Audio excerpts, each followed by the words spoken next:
Okay, hello everybody. Am I live? Let's see. Am I? Nope, no audio. Oh, yes, I have audio. Okay, good. Turn this up. This goes here. Hello everybody. Welcome to the Clockwork Gamedev Show. My name is Keith Burgun. Today is actually the June 1st. Today we're talking about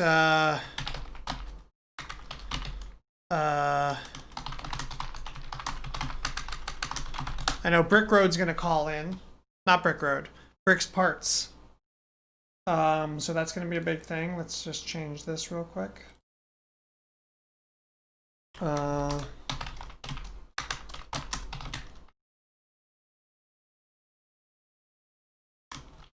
just call it the Clockwork Gamedev Show today. Boom. That.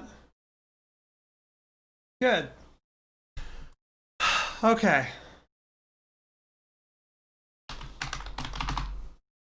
Ugh. I have some kind of like allergies or something over the last 24 hours. Pardon me. That's going to be an issue, isn't it? Maybe drinking some Monster Energy drink will fix it. Tribound, welcome.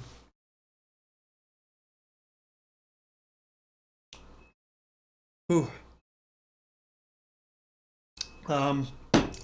Thanks for hanging out. I'm paying Brick's Parts. So, I'm gonna let Brick's Parts frame his argument, or he has some kind of like topic he wanted to discuss, and so we'll figure out that as we get to it. Yeah. Oh, you know what? I somehow screwed up last week and did not send out the new Gem Wizards Tactics build, I don't think. So I need to do that. That's another thing I gotta do today. Let me make myself a sticky note for that real quick. But don't forget, stuff has been kind of crazy here. As you know, you've probably heard. Last night we heard these loud noises that sounded... We were like, are those kind of sound like gunshots? But then we looked up in the news and there was nothing like that. You better tear them apart. LOL. I actually don't remember what his argument was. From what I remember, for Brick's Parts, from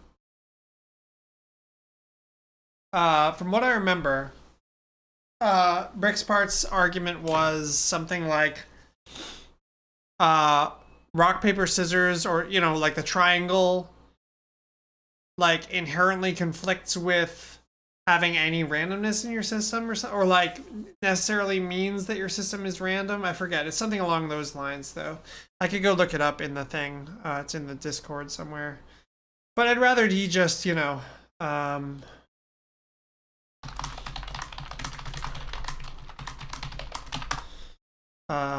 any hidden information is automatically randomness. Yeah. But I think like the way he was framing it, it sounded like he was saying, you know, if your game has any hidden information, then it's all just like a big random noise machine. And you know, to me, it's like obviously like it's a matter of like mitigating the downsides of randomness.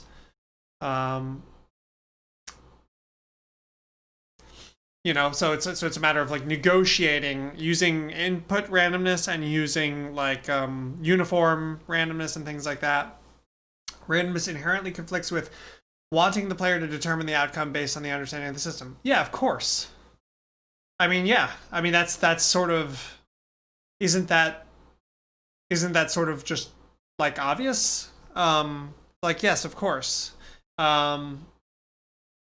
Why don't we differentiate between randomness and sources of uncertainty?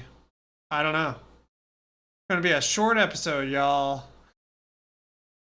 Well, I think I feel like there was something else, but there was some relationship in there with this triangle. I thought with like, you know, what he was talking about, rock paper scissors. Although I don't know if he was talking about specifically like simultaneous actions. Why don't we differentiate between randomness and sources of uncertainty? I don't. Because I don't see any use in it. But you could use the word on sources of uncertainty if you'd prefer. That's fine with me. Yeah.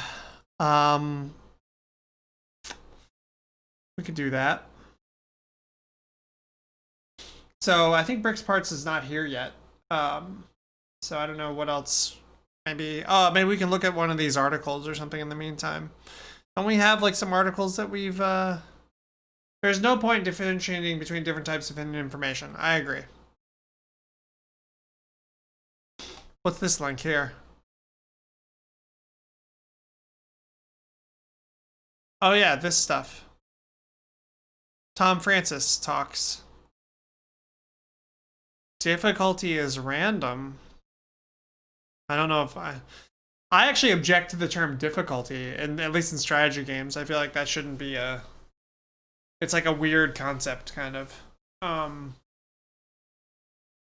don't know. Should we watch one of these? See what we think. This is a possibility. We got any votes for that?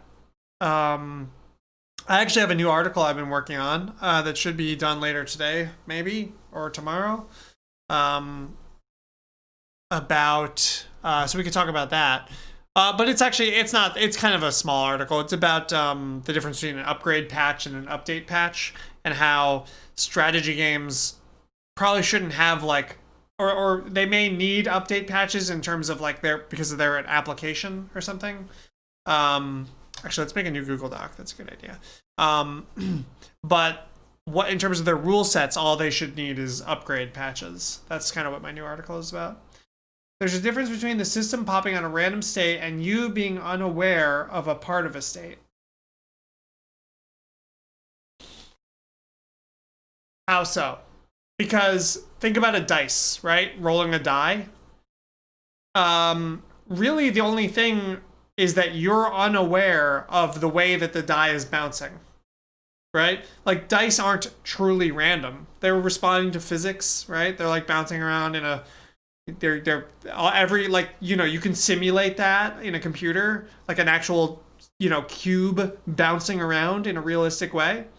But I'm just unaware of all those physics interactions. And so that's why we call the dice random. In fact, like, there is no real random.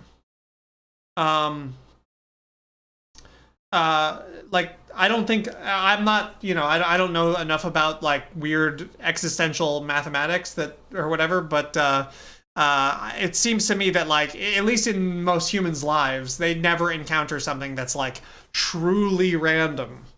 You know, it's random just means something, especially in the context of game design, it just means something that people can't predict. So if people can predict it, then it's considered not random, and if they can't predict it, then we consider it random. And I should just make the delineation that if you guess something and you happen to guess it right, that also doesn't make it less random. Like, I can guess that a d6 is going to roll a 6, and actually I could roll it and then, oh, it was a 6. That doesn't mean it wasn't random. I see that happen sometimes. Is that people are like using probabilities, like, oh yeah, probability wise, I have a 1 in 6 chance to get a 6. So, or you know, like, I don't know, like, let's say you roll 2 dice, right? And you're like, oh, I know some stuff about probability. So I know that if I roll 2 dice, that 7 is the most common roll. So I'm going to guess that it's going to come up as 7. And that doesn't mean that the 7, what Crouch Mode is saying right now, that doesn't mean that 7 coming up was not random. It was random. You just happen to guess it. And yes, you can use like statistics information and, you know, probabilities to help you guess better, but it's still a guess. We can pretend there's no random. You can predict stuff about info horizon execution. Execution, as I always say, is random because, you know, like a classic example of execution is like taking a shot in a first-person shooter, right? Like in Counter-Strike. You come around a corner and you see a guy and you shoot and you try to aim for his head and try to hit it, right? Now, the odds are increased if you have more skill. Players with more skill are more frequently likely to hit, right? But for any one individual instance, it's random. No one can predict how that's going to go. The player can't predict it. The person getting shot at can't predict it. A third party viewing it can't predict it. So you know, it's as random as a dice roll. In fact, I kind of feel like it's more random than a dice roll, because to actually predict the dice roll, like there are actually computers. I forget, but I think somebody built a robot that actually throws a die, and it can predict how the die is going to land because it throws it at a certain angle and it knows everything about the I don't know, like the velocity and all that stuff. So it can actually calculate out like, oh, how is this going to come out? So it throws a die. It's like, I'm going to roll a 4. It throws it and it's a 4. Doing that for someone hitting a headshot in Counter-Strike would be so much harder, so actually I feel like it is almost safe to say that execution is more random than dice rolls. It doesn't feel right to me to say if you cannot predict it, it's random. I mean, if I try a certain strategy in a game, I can't predict if it'll succeed or not. Random, right? Yeah. So like, the final outcome of a game, from a third-party perspective, you could say is random. Like, if you have, I actually think that it is you could use two people playing chess as a coin flipper. You know, like if especially if they're equally matched, or even if they're not equally matched, even if as long as they're close, you could use the outcome of a chess game as your coin flip mechanism, because, you know, if the two players are closely matched, there's no way for anyone to predict who's going to win. You know, someone could guess, and they could guess right, but they can't know it, right? I think if I CS duel against a semi-decent player, I'd lose every single time. Well, that's not what I'm saying. Yeah, I'm not saying you wouldn't lose every single time. Because CS involves a lot more than just landing headshots, for one thing. There's a ton of stuff to know about, you know, there is like tactics and all this other kinds of things, like where do you go, when, what do you value, how do you know, what is a safe tactic for approaching a certain situation. Like there is all that knowledge that a semi-decent player would know that you wouldn't know. You might just go running in and, you know, and get killed. But I guess a better point is like, just the point I already made, that, you know, if somebody's aiming for a spot, no one can predict whether they're going to hit that spot, regardless of their skill. It's a thing about basketball and shooting for a basket, right? Great basketball players. I don't know the statistics on this, but like, you know, they miss plenty of shots. And being great at basketball just means that you have an increased chance of you know, scoring baskets. I'm playing Monster Train for some reason, and I decide early on to try a spikes build where I reflect enemy damage. It doesn't seem right to say that it's random whether or not I win that run. Uncertain. Conceptually, it seems different. I don't understand what the spikes build has to do with anything. Like, where I reflect enemy damage, it doesn't seem right to say that it's random whether or not I win that run.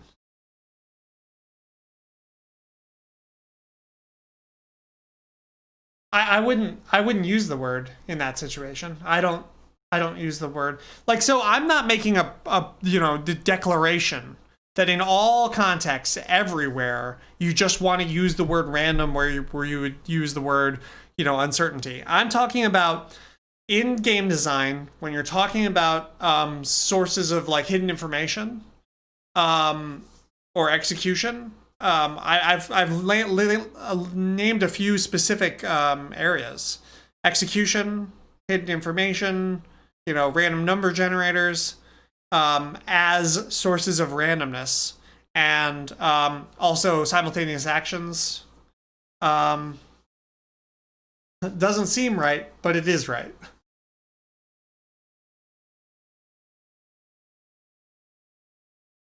I mean, yeah, I wouldn't phrase it that way, but you know, technically, yeah. Um, Technically, whether your spikes build or whatever it is wins or not is probabilistic, you know, and it should be. We can probably stop making strategy games, I guess, since they're just gambling machines. No, because gambling machines don't have learning. They don't have a like skill, anything to increase your probability of winning, right? Um, Random does not mean that you have no way to increase the probabilities. Like, that seems to be the mistake that you've made there. Just because something is random or probabilistic doesn't mean that you can't increase your chances by exactly. Just because they contain randomness doesn't mean that they're only random. Not true. They totally have learning. You can definitely get better at even stupid pub slot machine games. Maybe a small amount, but a very, very small amount. They're not like, they're, for the most part, I mean, that's kind of what the distinction is for me, is that like, in a slot machine, the main drive is the compulsive, they're not sources of randomness, they're sources of hidden information, says the crouch mode. The main drive in gambling machines is just a compulsive, sort of Skinner box waiting for jackpot type thing. Whereas in strategy games, I just don't think that's the case. I think that in strategy games, I would admit that there's some of that. I think that every time you play a new strategy game, there's some small part of you that's like a little bit like, I just hope things kind of go good this time. Arguably, any activity that you partake has some amount of that, right? Like, I'm going to go out for, a night on the town. I hope it just goes awesome. Arguably, that's any activity that you do. There's some small part of you that's just like sort of hoping that it's going to go awesome. And that's definitely true for strategy games. But, I think there's a lot more like intrinsically rewarding things about strategy games than there are in gambling machines. Variance, execution, knowledge, etc. all lead towards the outcome. In different games, those matter at different degrees. Ugh. I've been like talking too loud and my like throat hurts now. I need to like talk more quietly. I start talking loud because I put my headphones on and then I can't hear myself as well. So I'm like an old man yelling. And also because I feel like it makes me a better broadcaster or something, maybe.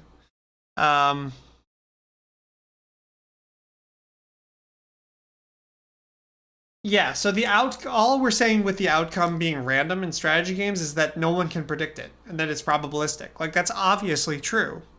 Now, if you feel better about using the term uncertain for it, that's fine. I don't have as much like with the word random. Like, you're like, oh, we should just not make strategy games then if they're random. It's like, I don't have that feeling about the word random. Like, who cares that if that's, it's like, we shouldn't be so concerned about something being random. To me, the question is like, how is that randomness affecting the feedback? I guess what maybe Steven's getting at is like, you want the feedback to be as reflective as possible of players' agency, and I could see how there's a conflict between that and the outcome being somewhat random. So let me like write some stuff down here.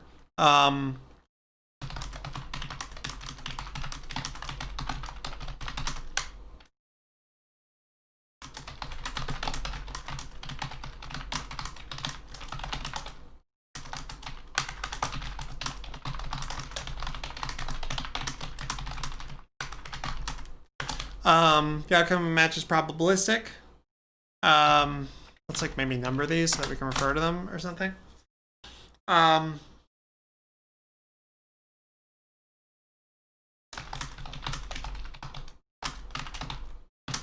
We want players' inputs to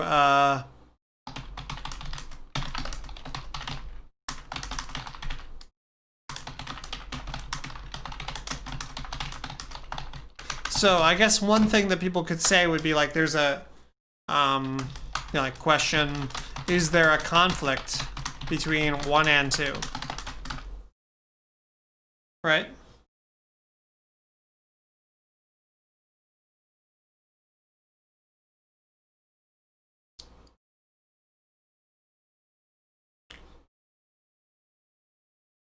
So here's what I would say. No. Just as the outcome of a dice roll is random, quote unquote, each individual bounce of the die is completely deterministic, and what's it called? So like, and based on physics interactions. So I think a lot of what's going on here is that like random is a subjective term, somewhat, in that like to an outside or someone at this let's see,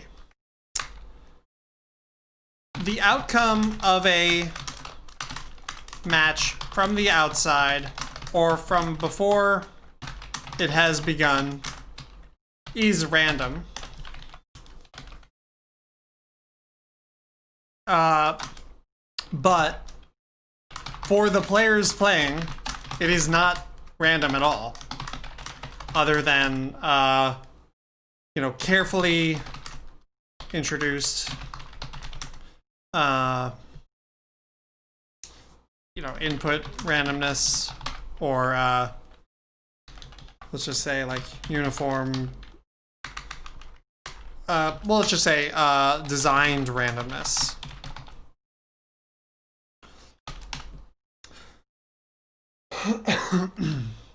This doesn't have to be its own thing. I'm not Chuck Palahniuk. The outcome of a match is probabilistic. You could call it uncertain or even random. So yeah. I wonder what people think of all this.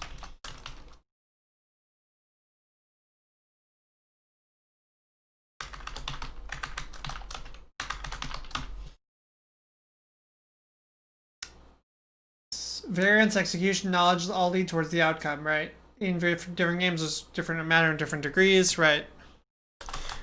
When we call a, there are two distinct ways we could say that game is random. Like, that strategy game is random. One, there are too many, like, things in the rules which introduce too much variable output randomness, i.e. Hearthstone. This is how I would use the word. This is how I would use the word. Right. And then two, this weird technical thing where from a third party position, the final outcome of a match seems random, or we could say seems / is random. I'll address what you said in a second. Yeah, people have an emotional reaction to the specific word random. It's true. But some of that emotional reaction, I think, is actually useful in some contexts. Like, if I say I'll address that, but I have an answer to what you're saying, Marcus. I think some of what you're saying is true, that some of this is stupid, but there's one thing that I think is important about this. The weird technical thing. Seems is random the same way a dice roll seems / is random. Okay, so Marcus brings up the point. If you just say uncertainty, people will stop objecting. That's true. But I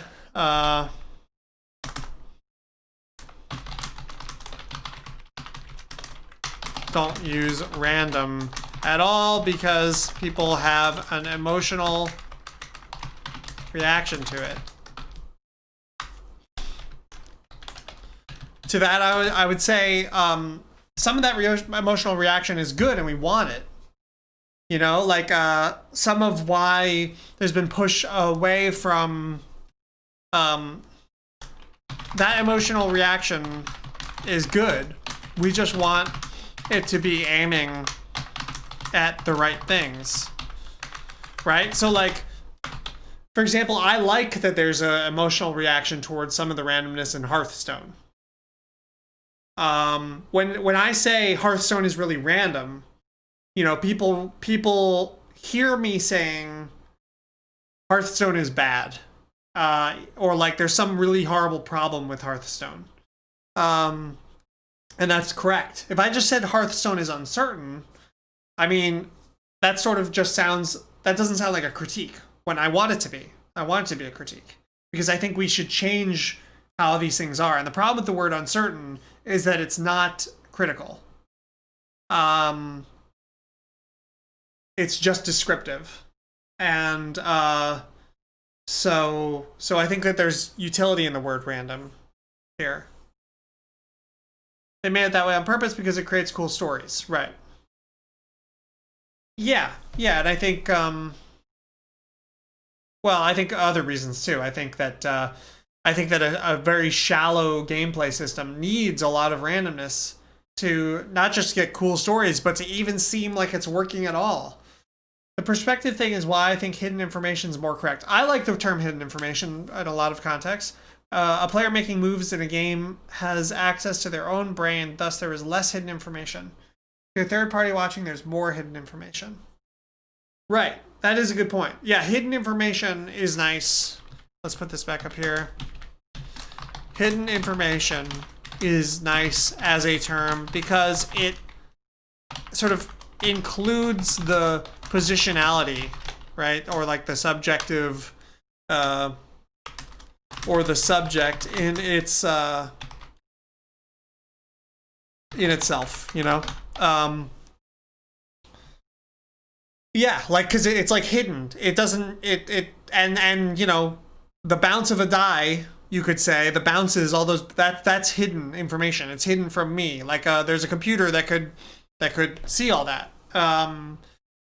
But for me, it's hidden. Or even if you like took a video of a die bouncing, you could like stop it on a frame and be like, okay, like get like a computer to help you model, like, oh, look at the trajectory and stuff, and we can predict now that this is gonna land as a 4 or whatever.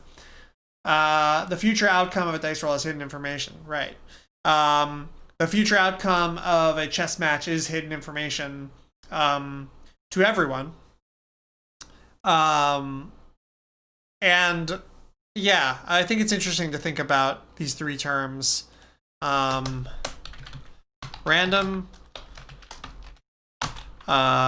uncertain, or hidden, right? Because they all kind of have a little bit different uses, I feel like. Slightly different situations where they're useful.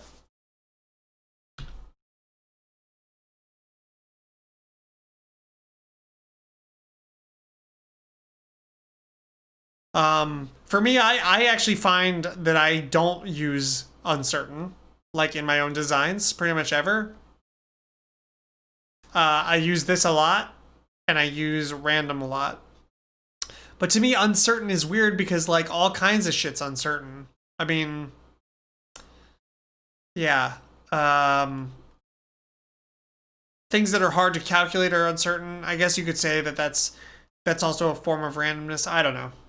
Yeah, it's a little bit. I agree, it's a little bit time wasty. That's why I was kind of hoping that Brick's parts would come in, and because the thing that sounded interesting to me about what he was saying was the whole thing about the triangle and how it dealt with like simultaneous actions or something.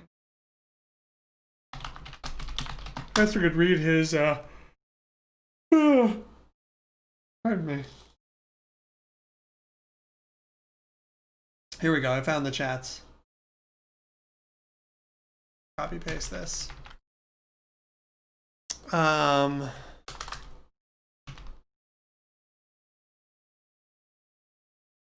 the past few days, I've been thinking about randomness, uncertainty, and how it relates to strategy games, and I think that my conclusion is that games that have imperfect information. Now, if we want to get really technical about this, every functional game has some kind of imperfect information, because even perfect information games have, I mean, this is being maybe pedantic, but I don't think so. Like, in a sense, in terms of working strategy games, like functional strategy games, there's no such thing as as really a perfect information game, because, you know, chess, the way it works, is, you know, there's just a lot of calculation, and people can't do all that calculation, so there's kind of a fog of war of calculation.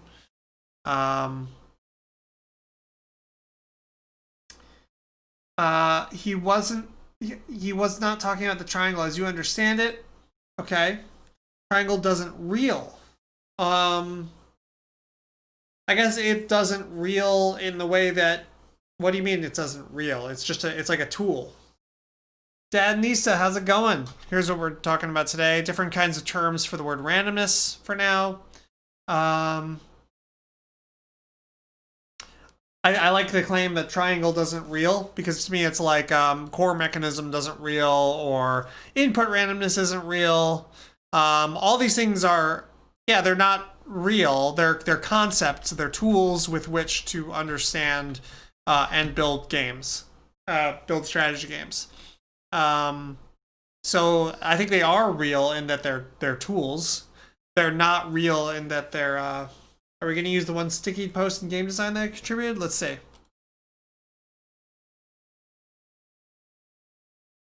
Randomness is just a way to create uncertainty.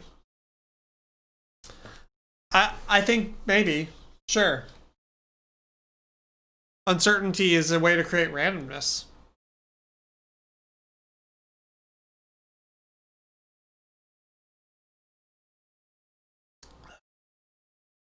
It's not that there can't be triangles, it's that some people think there can only be triangles. There can be any shapes. Yeah, I agree. And there are some, yeah. And what I would say is, if you don't have some kind of like a polar relationship thing like that, then it's gonna not be a strategy game. Like, it's gonna, if you don't have some kind of like a square or a circle or something like that, it's gonna just be like a contest, you know, or it's gonna be like some other form, I think.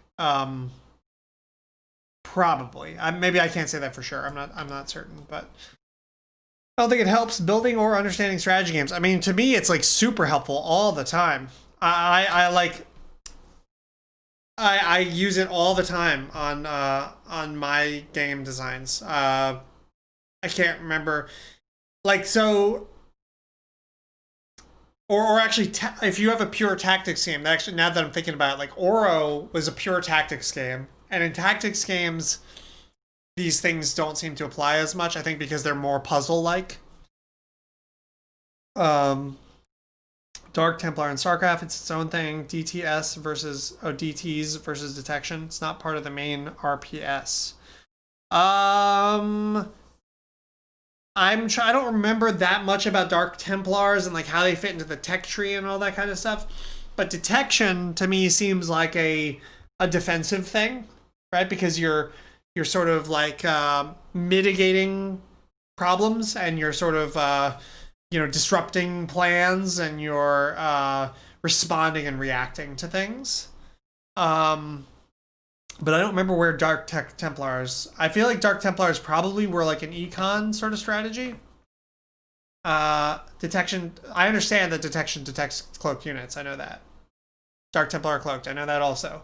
I'm trying to just remember, like, I think the Dark Templars were like pretty like mid-ish late game tech, and so I think, and they were pretty strong. And if you could get that like Dark Templar rush off before they could get detection, you could just win.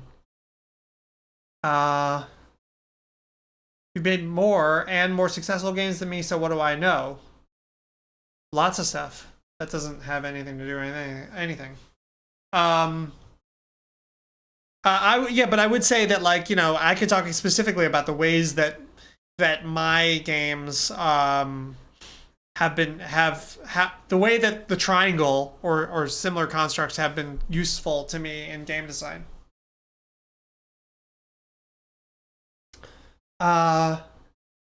Actually, the crouch mode, I feel like you were saying that games have to have like early, mid, and late game like variable match lengths, if I recall correctly. And to me, like, it's as simple as, some things like sort of are good for finding early game windows for winning. Some things are good for mid game, and some things are good for late game. I think it's maybe easier, more applicable to generalize rush econ defense to early, mid, late. Yes, that's how I think about it, is early, mid, late. And I use the terms, I sort of appropriate the StarCraft terms, but I disagree with the way that they exist in StarCraft. But I use those just because they're common in my like game design circles. The multiple shapes all at play. Yeah, and if you think you have a triangle, like, there's actually other bouncing things around and stuff like that. Right now we're talking about randomness. Well, we were talking about randomness and uncertainty. Now we've started talking about the triangles.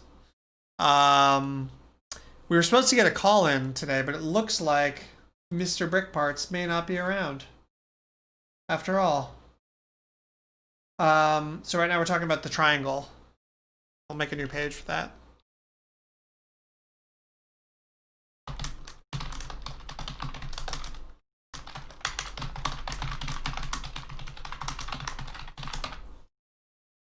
So here's what we're talking about now.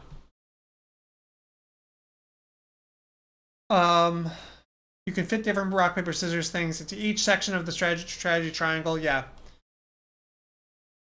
I'm not sure I've expressed quite that. That's a response to what I said earlier, probably about games shouldn't have a fixed match length. Phone games things generally should be winnable early game. Well, depends on how early that is. Like, early game could be like 50 to 70% through. Or let's say, I don't know, let's say minutes or something, like 20 to 30 minutes. Mid equals 30 to 40. Late equals 40 to 50. You know what I mean? So, like, it could be, like, I agree that you shouldn't be able to just, like, win right out. Like, winning shouldn't happen so early. And that's one of the issues with, like, StarCraft and things like Zergling rushes, which are just absurd. The Zergling rushes are a really good demonstration of what happens when a system has no structure. Or what can happen. For what it's worth, I'm using the strategy game Triangle in my current design, and it's been helpful. It's pretty useful. Games should end due to player action, of course. The triangle is describing kinds of player actions, like types, like supersets of strategy. And interacting strategy with my opponent's strategy. And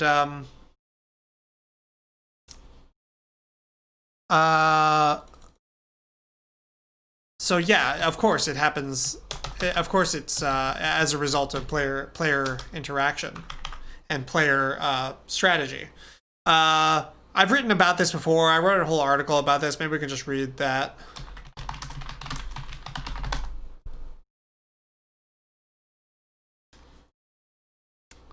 So this is about a little over a year old at this point. Triangle, rush down, econ, defense.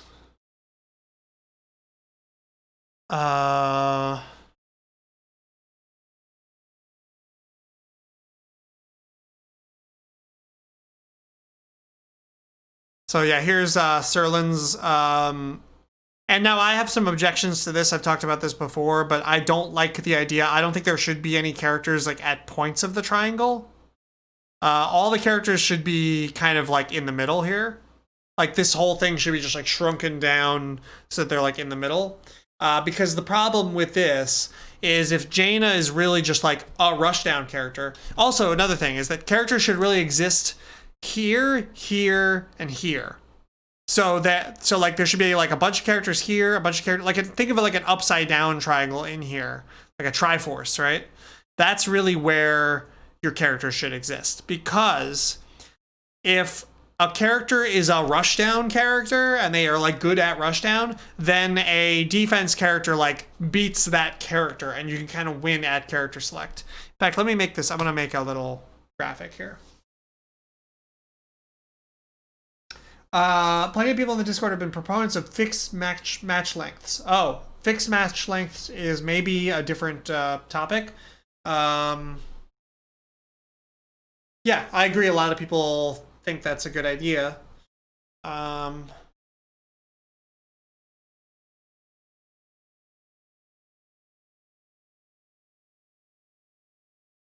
But we can talk about.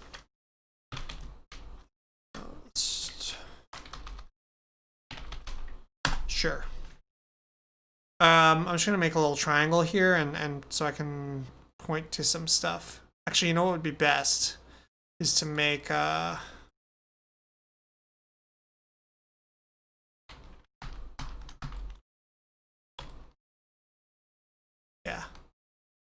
like that exactly. So let's actually bring these together, and then boop, and then what the heck? Okay. And then let's just do like, you know, this kind of thing. Brushy boy. Red. And now blue. And green. There we go. And then we can put some like gray middle here. Gray. Okay. There we go.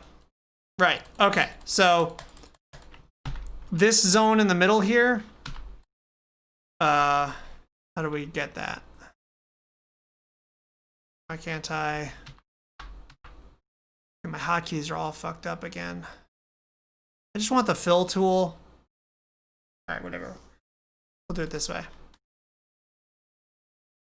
So like this area is where you want your characters, this black triangle. Pretty much. That's what, because you want every character to be able to hit 2 points of the triangle so that character you're not just winning at champion select. And this is something I should probably write something about at some point. But yeah, so what you can do is you can just start like maybe you have a faction and all right, I gotta catch up on chat actually. I don't know if this makes any sense to people, but the black area is the okay for characters to exist in area. I want to like do a check mark. How is it a different topic? It's literally the opposite of the statement games should end due to player action. Oh, yeah. No, I mean fixed lengths are right. It means that there's no way you can end the game. like whether you win or not. I mean, like, yeah. So there's all kinds of problems. I just want to put it aside for now. But maybe we'll come back to it. Let me just write a note about that. Fixed match lengths. I just want to hit up the rest of the chat before I get into that. Fixed match length leads to the whole VP cash-in thing. Yeah. Well, I mean, that's also a result of points, right? But the problem is, so okay, I'm gonna just get into it. They're bad.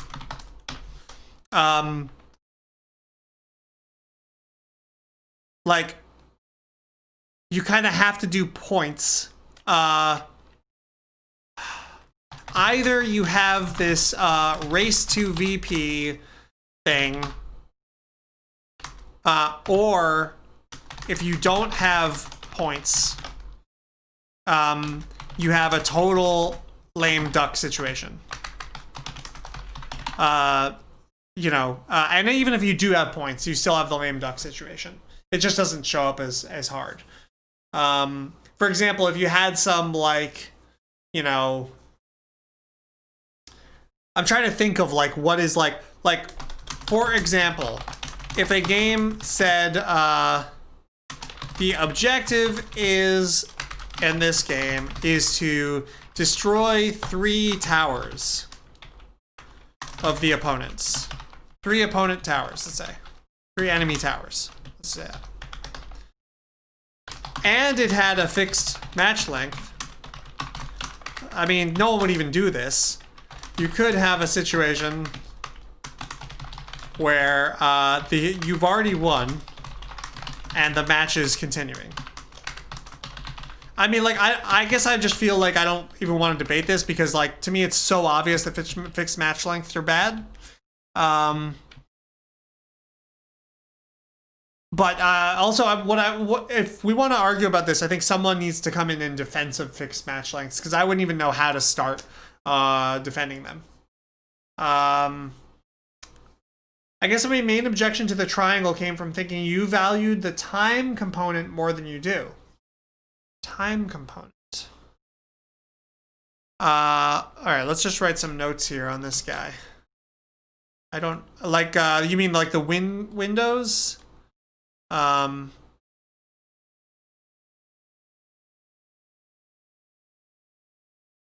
This is a tiny text. There we go.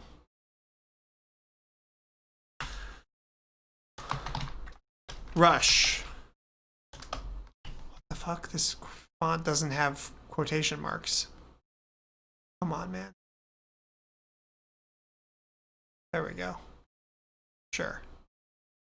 Rush / early. Well, early opportunities to win the match. That's pretty much what that means.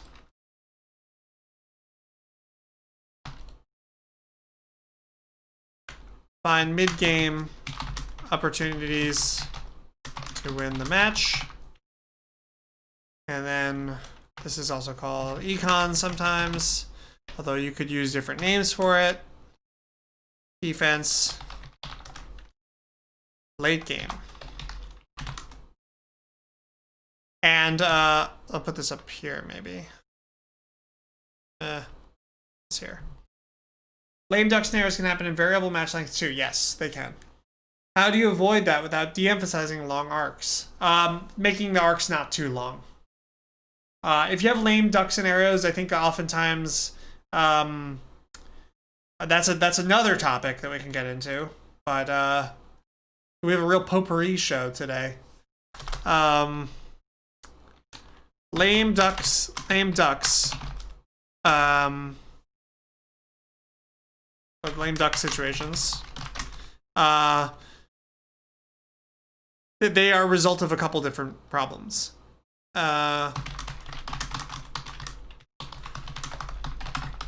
One could be fixed match lengths. Let's just put it here. Fixed match lengths. Also,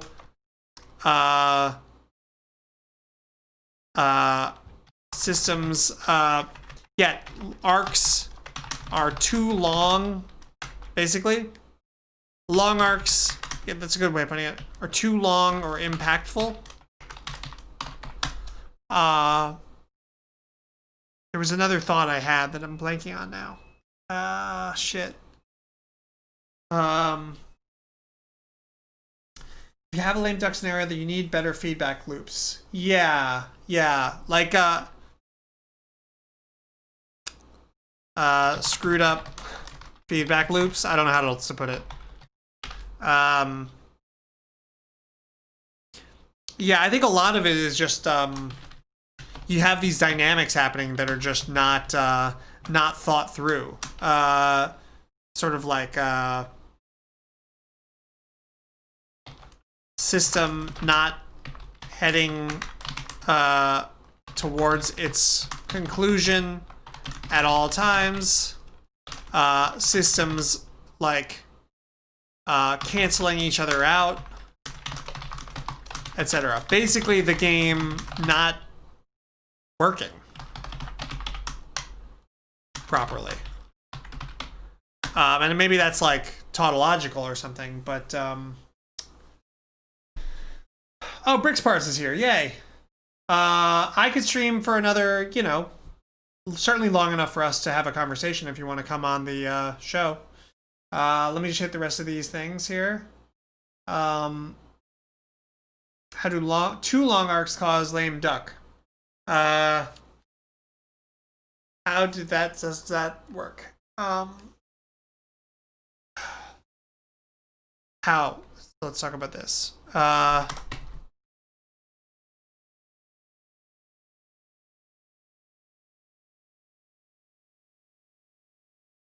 Not enough. I mean, I feel like it's sort of not enough opportunity. For example, like, a really good example would be like the first, 3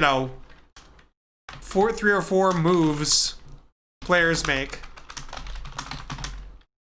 end up determining the entire the inertia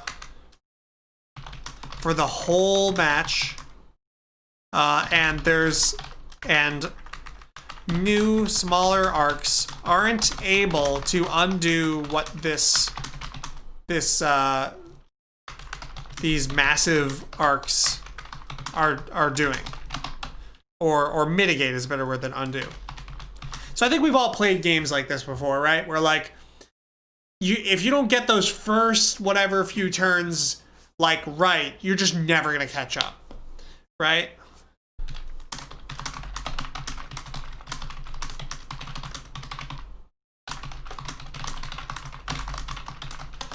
I guess you could say, although I hate this term,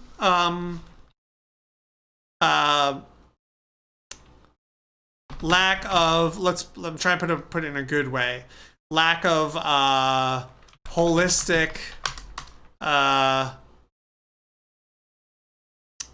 comeback mechanisms. So a lot of games, like they have these like slammed in comeback mechanisms. For example, like the player who's behind gets +2 gold and shit like that. That's not what I'm talking about. But like there are systems, things like double-edged swords. Yeah, I mean that's the big one.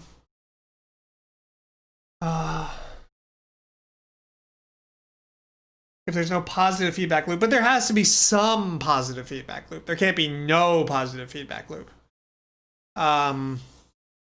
But I think the problem is that a lot of these games, positive feedback loops that have no end, right? That's kind of what I mean. Like, in fact, let's put this in here too. Positive feedback loops that have no end, right? So they're like those first few SCVs you built, and you built, like you got your economy is just like a little bit better right in the beginning, and that's just never going to stop being part of this positive feedback loop is just never going to end, pretty much. I guess technically in StarCraft, maybe not the best example, but you know what I'm saying, I think.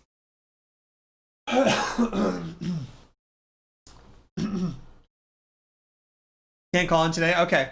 I'll lay out my thoughts. I suppose the easiest way to start laying out some basic terminology relating to the subject and my position.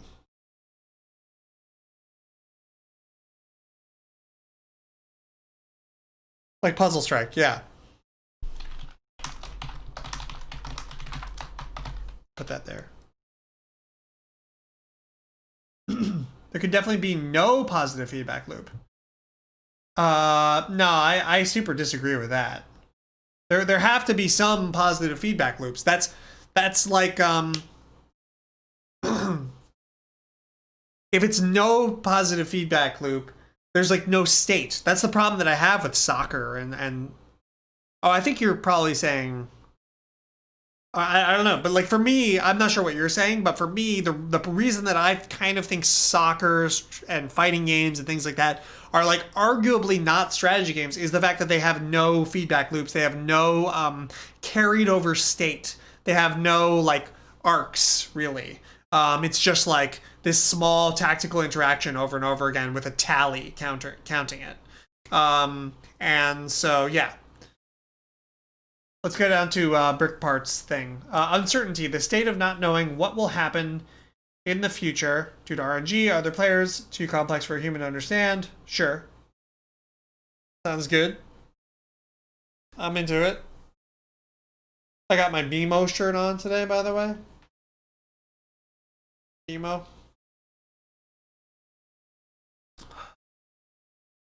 Definitely feedback effects with soccer, though. The team is behind, has to push more to score. And that's it. Like, literally, like, that's...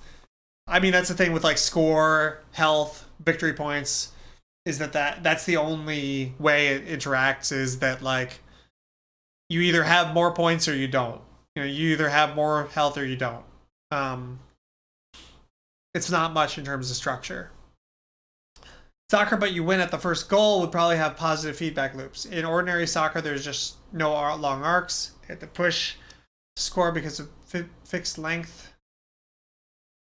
Soccer certainly has the lame duck situations because of the fixed match length, right? Like if somebody gets like, I don't know, 5 points, it's just like, they're just not, you know, the other team's just like not going to win at a certain point, and it becomes a lame duck situation.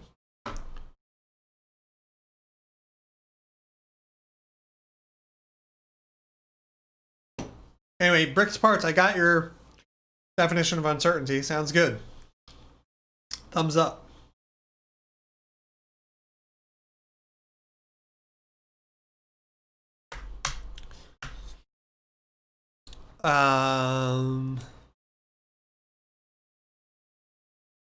Yeah, I want to do an article at some point about this.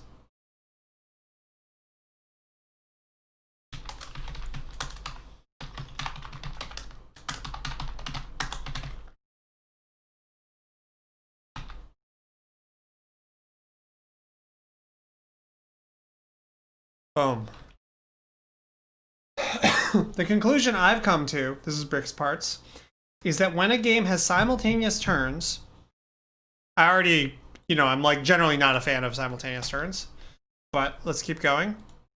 And or hidden information. Well, simultaneous turns I feel like is hidden information, but it's impossible to escape uncertainty that is effectively the same as output randomness. I mean, to me, simultaneous turns is output randomness. So like there's all these steps there. Hey, no birds. We talked about a bunch of things today. Right now, Brick's Parts just popped in and just said this, which I'll copy paste into the document so everyone can read it. Oops.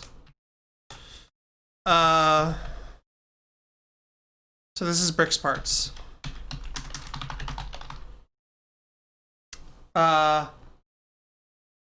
I'm just trying to derail any topic that sticks around for too long. No, I mean, I think I appreciate your attempt to derail the randomness conversation. I think that's probably good. That probably needs to be derailed overall. We agree about simultaneous turns being output randomness, or at least being similar enough to effectively be the same. Cool. All right. So, it's possible to escape uncertainty that is effectively the same as output randomness. Yeah, but I don't understand this then. If you agree that simultaneous turns are output randomness, then I don't understand. What do you mean effectively the same? Like, no, it is. Okay. But I guess I agree. Sure. It just seems a little bit like... It seems like you seem less sure about this here than you do... I don't know. The degree to which the randomness affects the outcome depends on the game, but it's inescapable. Yeah, I agree.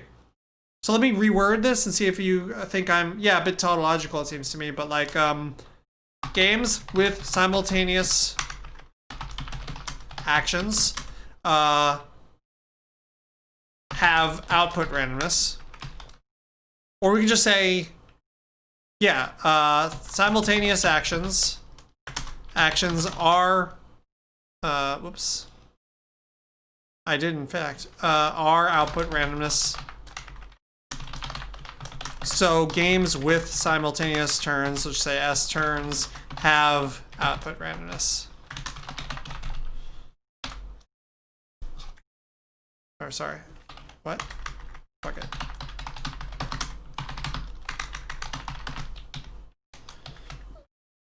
We'll number these points, sort of.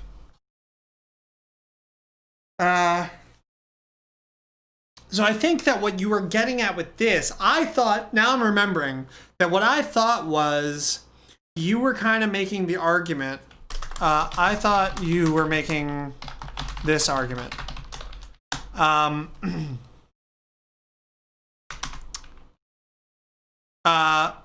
If you think that...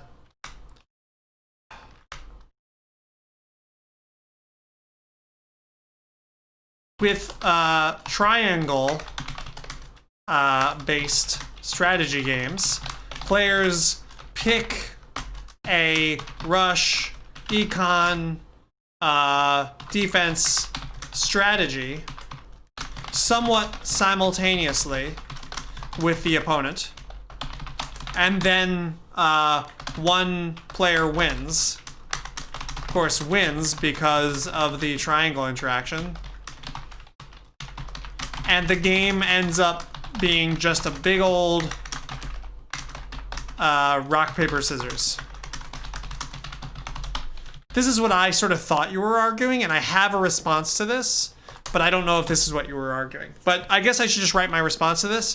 My response, players should not be choosing a part of the triangle.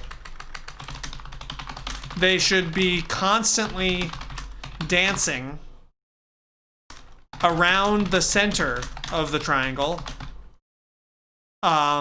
looking for opportunities to win.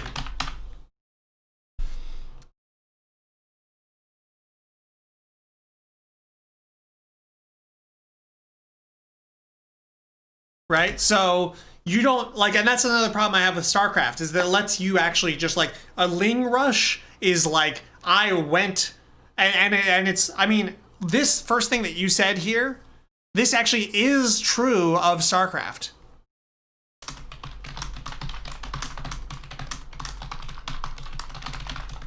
Sometimes, not all the time. A lot of StarCraft matches actually are more of a healthy bouncing around and like, oh, I'm gonna like needle at you a little bit, do a little bit of rushing stuff, and then you have to like do a little more defense, and then I do a little more econ, and then you do a little more rushing stuff, and you know, and there's gonna be that dance, right? So what I say with dancing around the circle here, sort of like this gray area here, make another little shape here perhaps. Stroke, purple maybe. Fill nothing. The line should be nice and there we go. Yeah. So a player should be dancing around, you know, this area more or less.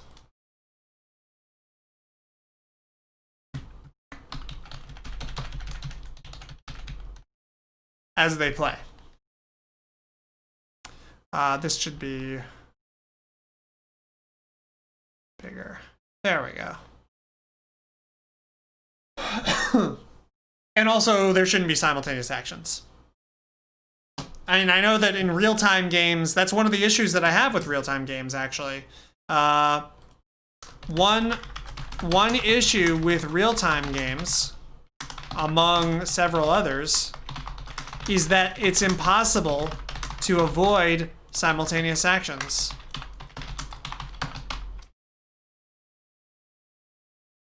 I should also say that I have other thoughts about simultaneous actions, that they don't necessarily have to be yeah,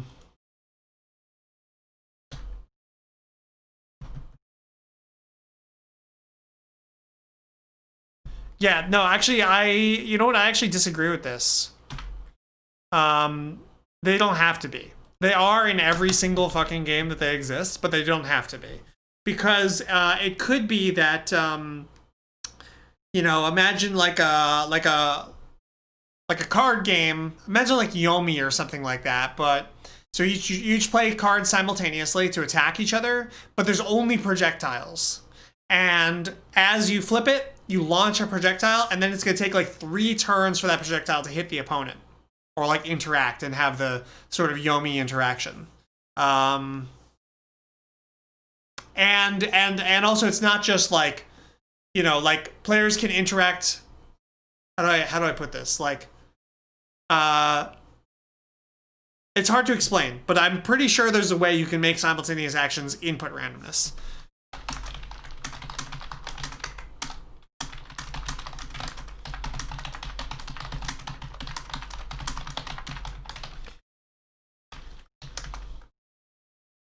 But in general, they're not. They're. I'm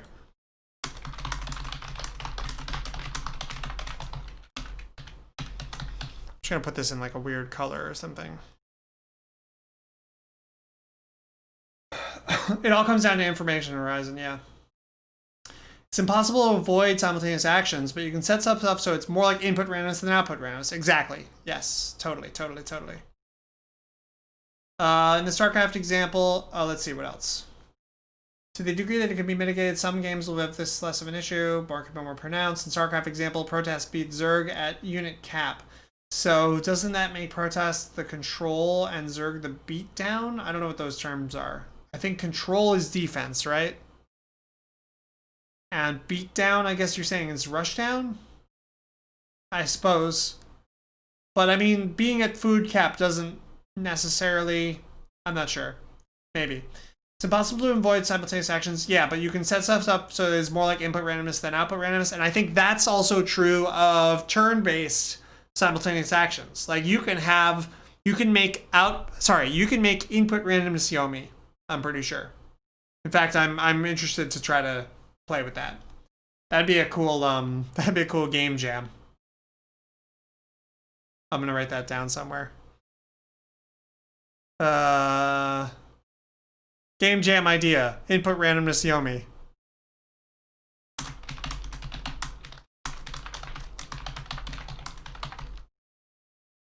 You know, where we convert Yomi into a input randomness thing. Just need a grid and projectiles. Yeah, you need to do a little more than that because you don't want it to be just that like your simple Yomi interaction happens 3 turns out. Like there has to be ways to interact with the fireballs, like, you know, like they enter into the sphere of stuff. You should be more consistent, not necessarily more frequent with checking chat. Okay. I don't know what that exactly means. Consistent. Did I miss some chats? Let's see.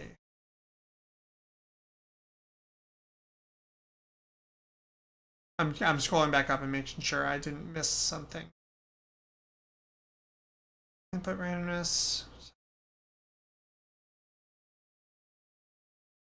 I will take that to heart and try my best. You can come up with toy games where there's no randomness, but then it's kind of down to what you define as a game. It all comes down to information horizon. Yeah, I agree. Usually simultaneous action has 0 information horizon. Yeah, that's the thing. So that's why we probably could make input randomness Yomi, and we could certainly make a real-time game that has input randomness. I think you can increase the info horizon as on simultaneous turns for sure, but I'd still somewhat consider the gamble / RPS nature of it to be output randomness to some degree. I think maybe you're using the term output randomness to mean variable randomness.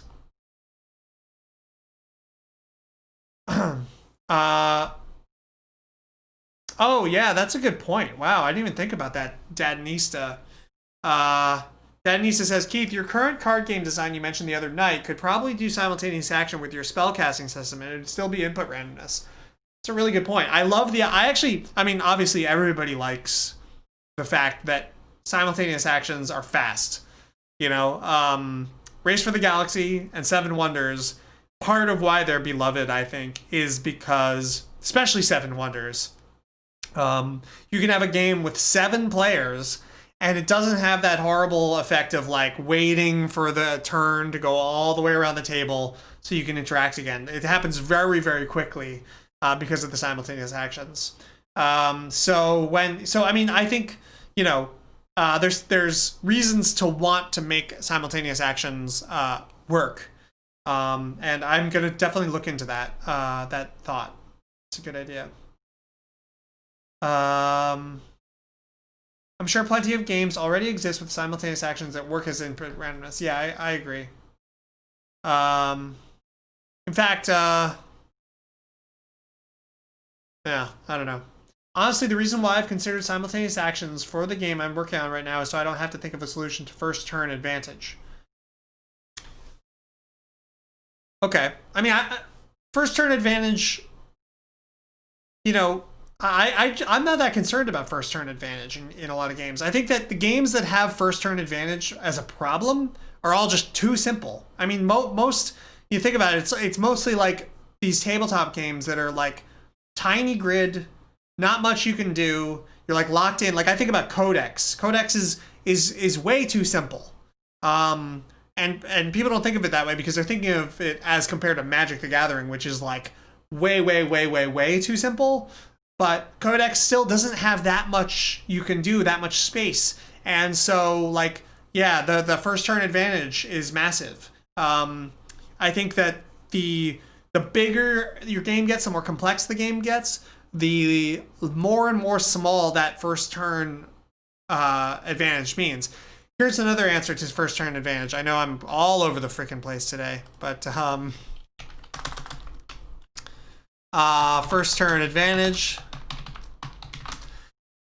Something I've thought about for a while, and this is like a whole nother can of worms, but I kind of think that that it should actually be almost embraced, and sort of like built into the system. So like, there's a whole thing about like first turn advantage and the concept that this is going to be too much for all caps.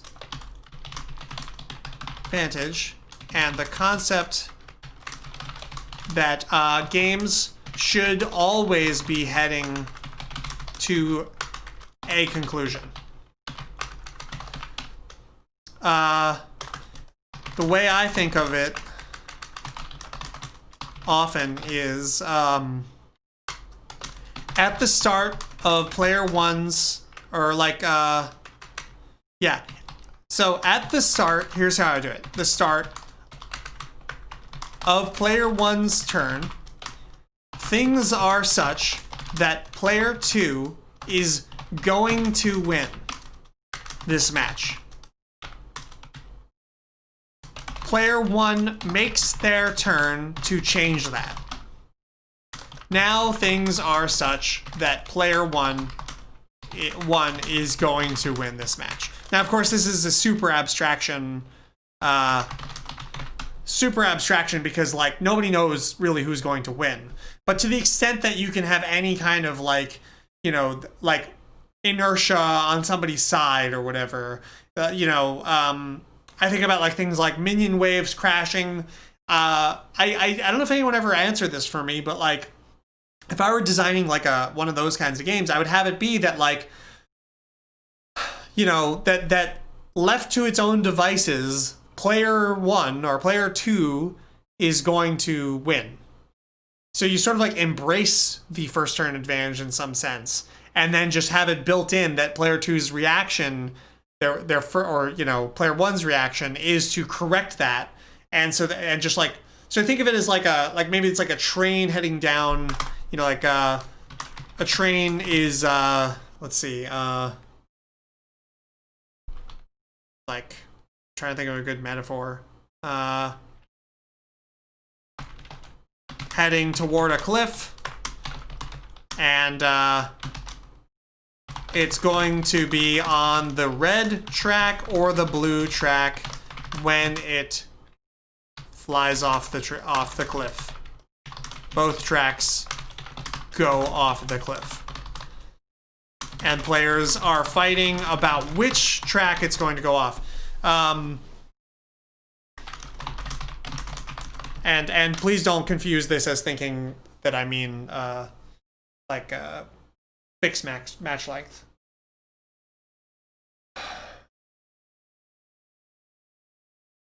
All right, let's go back to the chat. I'm being consistent about the chat. I just had to type something, and now I'm back. Let's see.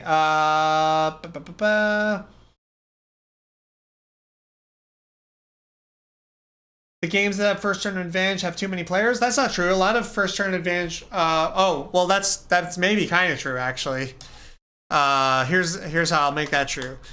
First turn advantage is fixed if you just make games with one player the optimal number of players. There we go. Okay, I've got a question about what your goal is. Using the definition of a perfectly solvable game being a game that is technically a lame duck from the start of the game. Using the definition of a perfectly solvable game being a game that is technically a lame duck from the start of the game, if you know it well enough. Okay, I think that's kind of what I was talking about here a little bit. But it's not a lame duck. It's just that it's going one way. But I don't know. Due to its nature, I assume that chess has some branching path that will always lead to either a win or tie, and that just due to the possibility space, it hasn't been discovered yet. Tic-tac-toe is an example of a game that is clearly perfectly solved. True. Is your goal to make a perfectly solvable game that's just really, really hard to solve? Yes. I mean, and technically that's all games. Let's go back up to here.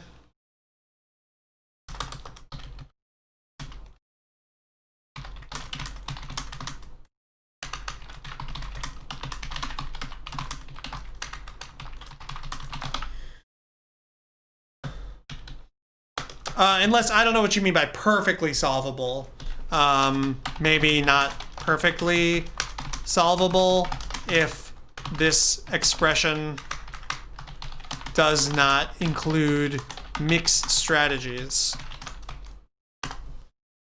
So for games, that have probabilistic or sort of like random outcomes, all games are theoretically solvable. Someone else already said it. All games are either perfectly solvable, given you know the rules, and infinite computation, or random in the same way rock, paper, scissors are. That's why I'm asking.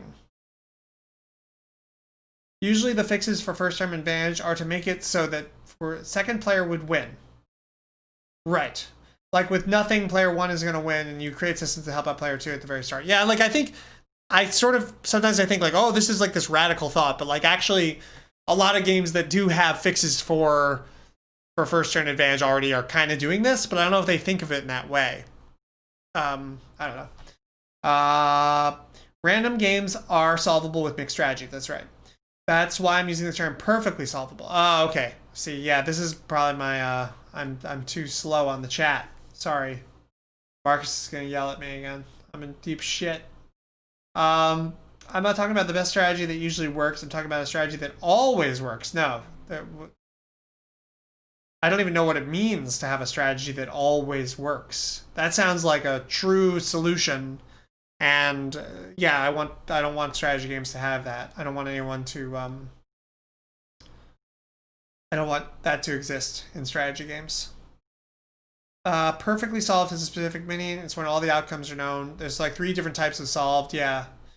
It's my biggest departure probably, and then I'm mostly interested into H2H games. Oh, is that like head-to-head? Don't say yes to that, Keith. That's not your goal. You hate perfect information games. That's true. But I didn't know I was saying yes to perfect information games. Oh, okay, that's what they meant by perfectly solvable game. Okay, I'm up to date now. Okay, so you're not counting mixed strategies. No. Then. I do not want to make I do not want anyone to make perfect information games. It breaks my heart that Prismata, which I think was otherwise a brilliant game, was a perfect information game. If Prismata had not been a perfect information game, it very well might have been one of my favorite video games of the last 10 years. But the fact that it was a perfect information game, to me, brings up all these problems that I talk about in my articles on, calculation and information horizon and why these things are important. Right now, checkers is solved, but it's not perfectly solved.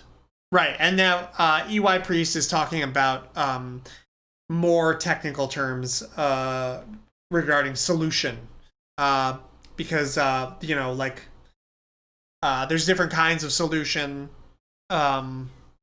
So my position on solution is strategy games shouldn't be anywhere near. My position on solution is that strategy games shouldn't be anywhere near any kind of solution, of solved. And if they are, it's like, the fact that chess, that bots are really good at chess, says something about chess to me. I don't know how else to put that. Head 3 head. Oh yeah, head to head. I mean, yeah, I think there's very good reasons to be interested, especially in tabletop world. I made Dragon Bridge. This game I'm working on now is a 2-player game. I think 2-player is pretty good. It's the second best way to make games. And there's also a lot of reasons, social reasons and just human reasons to make 2-player games. I would agree with you that making a game have hidden information basically makes it impossible for it to be perfectly solvable. I mean, that's tautologically true, but I think that it's the same way that RPS isn't solvable. A solution to a game can still be a very branching path. Playtesting Prismata was brutal because I had to play against Elliot, so I would never win. Oh no. Yeah. I wish there was a Prismata 2 or something that was just it would have to be a new game, a new design, but I really feel like the people who made Prismata are very, very brilliant, and they just got this one thing wrong, and it's such an important thing. And I wish someday. There might be a lame duck situation that has 5 different scenarios, and all of them you will win, but the specific path depends on the opponent's choices. Assuming that chess is either perfectly solvable, the number of branching paths would likely be immense.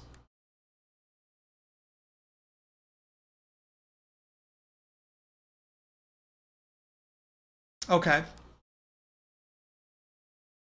I don't see anything in there that I disagree with or have anything to add to that. All I would say is chess is way too solvable.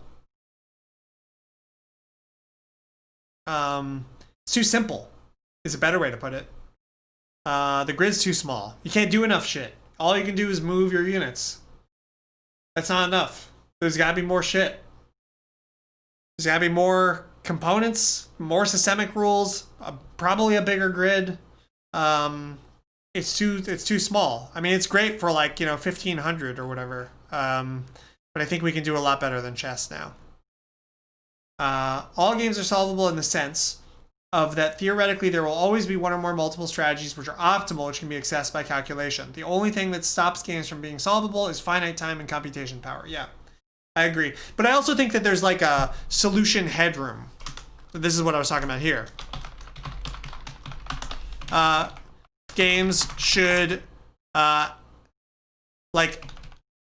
should have a lot of solution headroom, and that solution headroom is actually like where a lot of creativity happens, right? You know, like if you're making art, games go bad way before you're literally at the solution. That's exactly right. Yeah, way before, and players can sort of feel that like, okay, yeah, like I don't know the right answer here, but like I can just sort of see that there is one, and that's like so crushing. I could see like that I would just have to like, oh yeah, okay, I look ahead of this and this and this, whatever. It's just mixed strategies still come down to chance, which is why I'm talking about perfectly solvable, where chance doesn't factor into the outcome.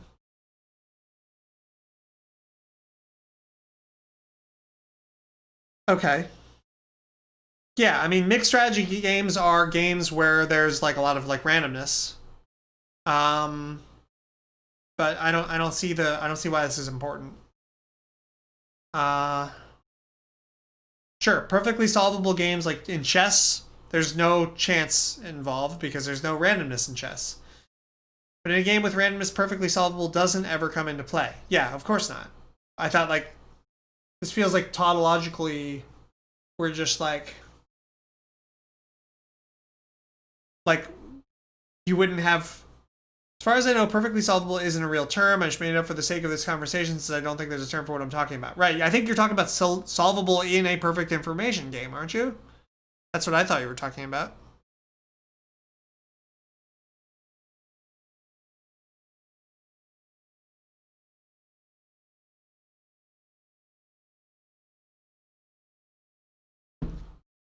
But if you're not talking about that, I'm not sure what you're talking about.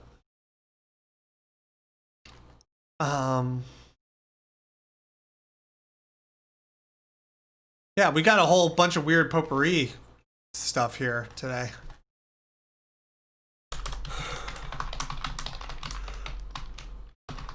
Can I spell that word properly? Is that it?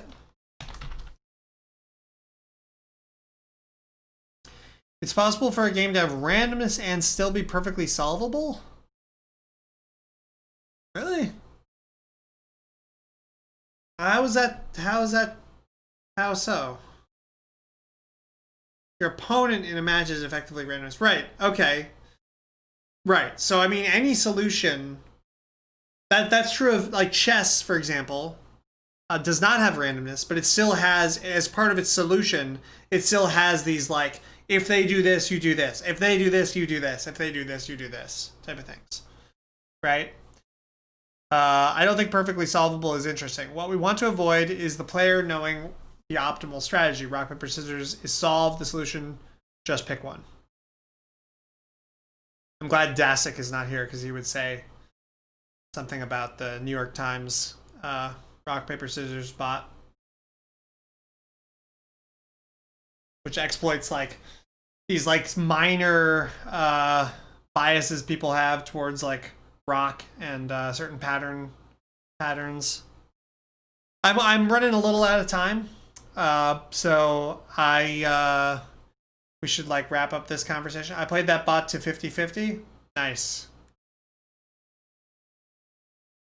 Yeah, I don't know. I didn't play that bot very much because it's very boring. But I don't find it interesting or telling or useful or anything like that. But Bricks Parts, you can, if you want to come on and call in literally any day, just let me know. If I'm doing something else, we can always do it. And that goes for everyone else. If anyone else has something they want to call in about, you're more than welcome. Or, you know, we can always chat like this too.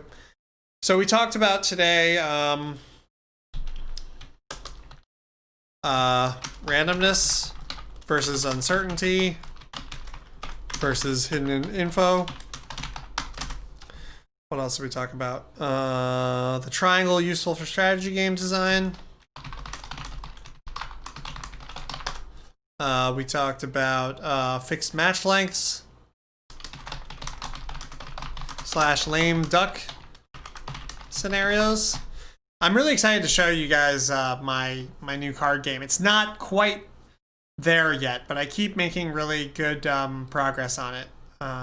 Simultaneous actions, first turn advantage.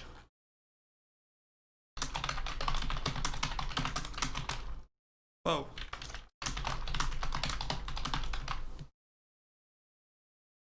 Cool. Yeah. So I don't know if anyone has any other things they want to argue about for the next like 5 minutes or so, but I'm always here to do that.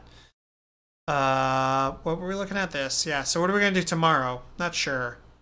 Definitely doing paper clips these 2 days again. Oops. Boop, boop. Definitely doing Gem Wizards Tactics that day. Tomorrow, maybe I could do Gem Wizards Tactics. I'm not sure. I might actually do that. We'll see. We'll have that as the default. If something else comes up, we'll talk about that. Yeah. So I will have a new always 2 GWT. Yeah. I mean, yeah, that's the thing. We do want to finish this game. Gem Wizards Tactics hopefully will stand as an argument on its own in the way that, you know, words can't. So yeah, and it's a lot of freaking work. So yeah, we'll probably do that tomorrow. Sounds good. And I will get a new Gem Wizards Tactics build out to patrons. This is a way cleaned up one. It should be a lot more easy to playtest now. And I will have a new article up soon. And yeah, that's about it. Stay safe to everyone, especially in America right now, who are going through some crazy stuff. We may go to a protest later today. I'm not sure, but yeah, that's about it for the Clockwork Game Dev Show. Thank you for joining me, and I will see you on the Discord and see you around. Thanks for coming by. Peace.